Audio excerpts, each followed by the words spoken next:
bring a different perspective to our school improvement subcommittee. And so I'm going to share with you my perspective of how I view how we work together in the committee.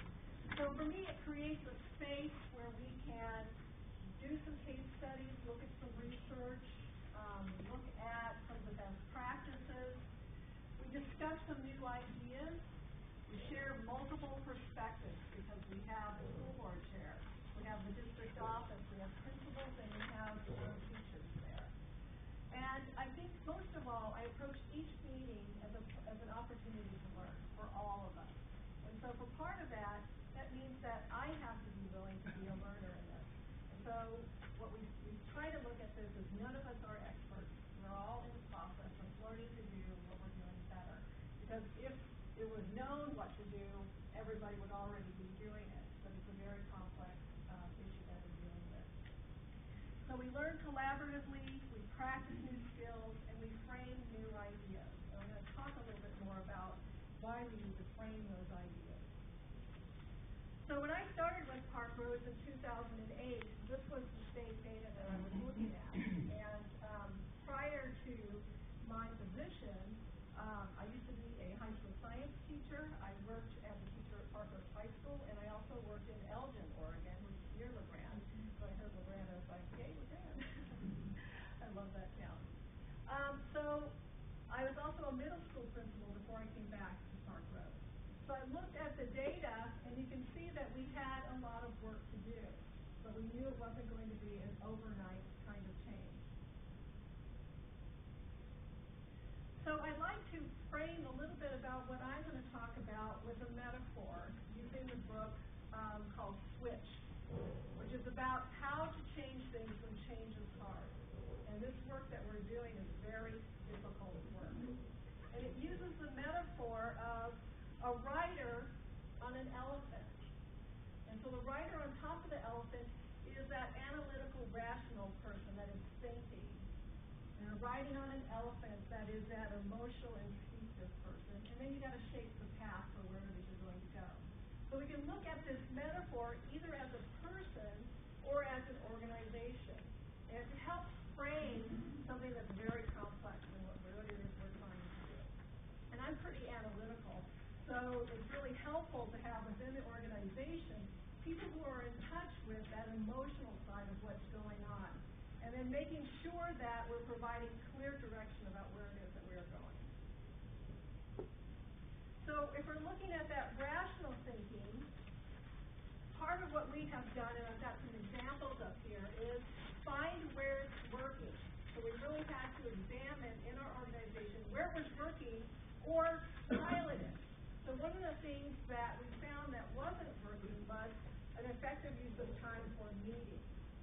So we have 45 minutes for our professional learning communities, and within that 45 minutes, they need to be concentrated on the data, not getting off track on the conversation. So what we did last year, we used protocols, and we practiced those within our school improvement subcommittee. And I put some references in the back of the packet that list some of the different books that we use to help frame how can we have a conversation. We needed to script the moves, and we needed to be very explicit about where it was that we were going.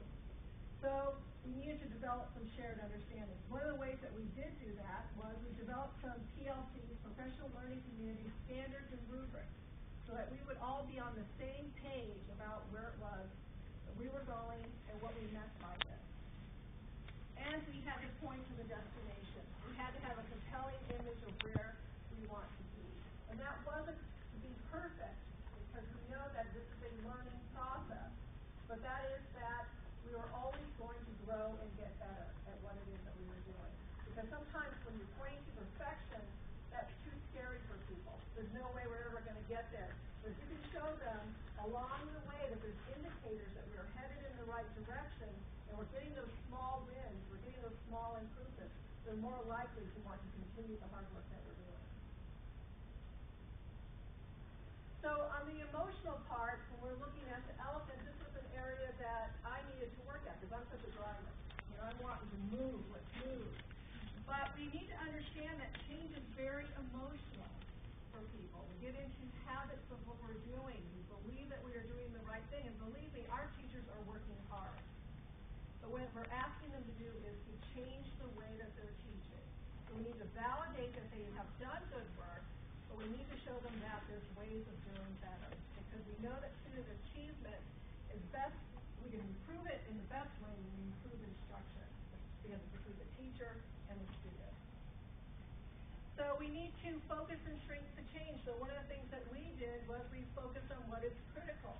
So we narrowed it down to 4 district initiatives. So we looked at power standards, we looked at assessment, we looked at collaboration. What's the 4th? My mind is going blank. Instruction. There we go. I talked about instruction. So we just wanted to focus on those 4 things, so it wouldn't be too broad. And how could we improve in those areas? And then we wanted to develop capacity, because we need leadership on many different levels. And so we developed a system of leadership. And the School Improvement Committee is one of those places where we have that kind of leadership. In addition, we have an administrative professional learning community. We have a professional development on a district level committee. And we also have leadership within the buildings. And Michael can talk a little bit more about how that is working for us. And that's brand new this year. So how can we start with districts, go down to the schools, and then go down to the teacher leadership? So we needed to shape the path, and part of that is finding the time to make it happen. And so we have professional development time on Wednesdays, and we want to use that time effectively, and that's when we have our professional learning community. And those are very explicitly directed on what it is that we should be doing. That is where our teachers are looking at the data, they're examining the student work, and they're making those instructional decisions based on the data that they receive. And it's not just the state data. We're looking at multiple sources of data. So we want to triangulate to make sure that we are headed in the right direction. Our teachers are working on formative assessments to inform their instruction. So we want to build habits. We didn't want to wait for perfection. We knew that we had to learn along the way. So professional learning communities have been in the Parkrose district for many years. But we found that we may not have been doing it in the most effective way. When it first started, it could have been book clubs or book studies or things like that. As we've learned more, we've really directed it to make it more effective and directly tied to instruction. And we needed to rally the group. We need to pay attention to the social signals and cues and kept checking in with the staff. And that's something that the School Improvement Committee helps us do. So we hear from the principals, we hear from the teachers about how we're going. Are we going too fast? Do we need to slow down a little bit? Is it too many things that we're trying to accomplish this year? This is our barometer for how fast we can go. It doesn't mean that we're going to stop what we're going to be doing. It just means that do we need to go back and make sure we've been explicit? Did we set a clear course? Do we have that communication in place? So we need to check that. When it seems to get too emotional, that's when we need to go back and analyze what do we need to make more clear. Do they understand the research? Do they understand what the vision is? So we need to have that checking back and forth and getting the feedback from our teacher leadership group. The thing that we have to remember too is that we're working with adult learners, and that's different than working with students. So we're all learning together, but one of the things that we have to keep in our mind is that when you're an adult, it needs to relate directly to your perceived needs. So it needs to be embedded into the work that they're doing, and they want some results. They want to know, if I'm going to change the way I'm doing this, is it going to have an impact for my students? So we need to make sure that everything that we're working on accomplishes with these kinds of things, and it makes sense for them.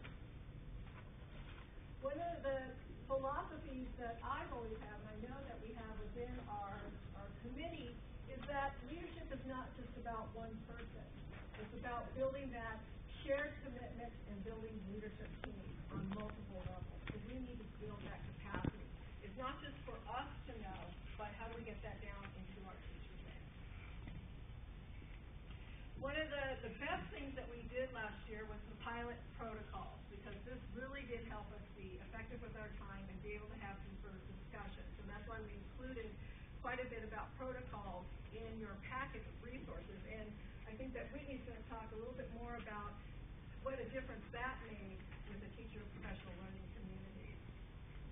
And I think one of the best things I like about protocols is that you get to hear all the voices in a safe environment, in a safe way. It's not just one voice being heard at all times, but you're getting all of those perspectives. And so the Parkrose data has increased over the years. And so as you can see from where we started to where we are now,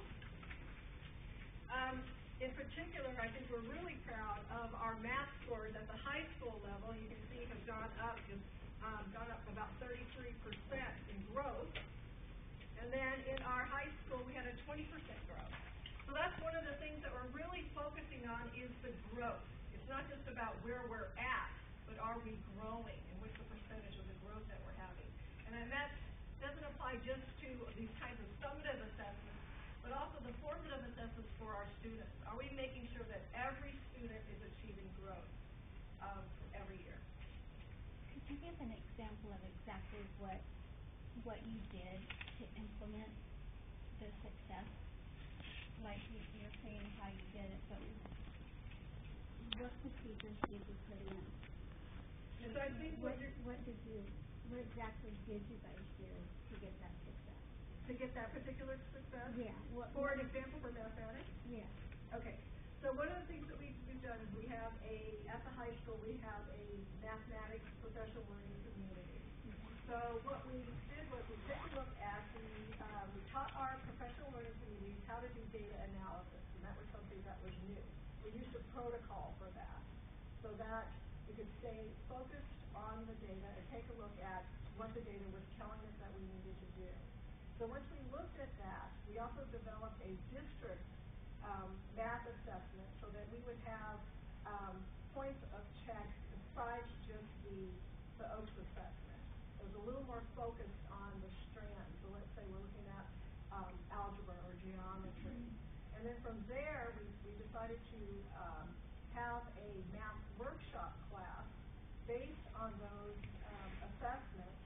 And then we took every child that we was not meeting a benchmark of what we felt they needed to know in mathematics and put them through this particular class. And in the class, they did continuous formative assessments to make sure that students were proficient in some of these baseline mathematical skills. And so by doing that, we were able to give more individualized attention for those students. And then that's what got us in the increase. But I think it's also important that it's the right teacher. You put your best teacher in the math workshop. Yeah, does everyone know what a formative assessment is? Those people who know what a formative assessment is, raise their hand. Okay. So, why don't you explain, in your opinion, what a formative assessment is? It's an assessment that is not done at the end of a unit, but during the unit, so that you can take little increments of concepts you want kids to get, and be able to assess, do we need to move on, do we need to take a little time longer on this. It informs instruction. And I think that's the key. It informs instruction. It is not a test that examines the student's learning for the sake of the student's learning. It is designed specifically to inform the teacher if they're effective in the techniques they're using in the classroom. That is a key concept. So what the teachers would do is, based on those formative assessments, change their instruction and meet the needs of the students. And they did it. They kept checking. And we're really working on proficiency. All students being proficient. If I could ask a question, so are your teams, your data teams, at the point where they're, as